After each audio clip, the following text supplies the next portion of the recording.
Hey everybody, this is day 21, B dose 42. Went to Red Robin and ate a Whiskey River burger and french fries and onion rings. So today I definitely cheated.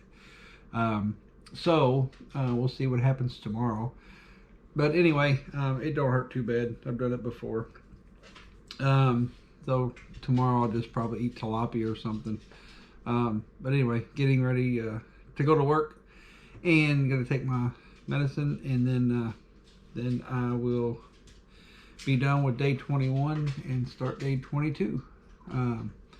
So let me take my HCG here,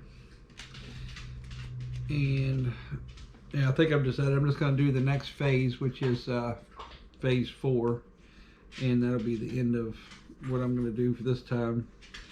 And then I may do it again in a couple months, do another phase. So anyway,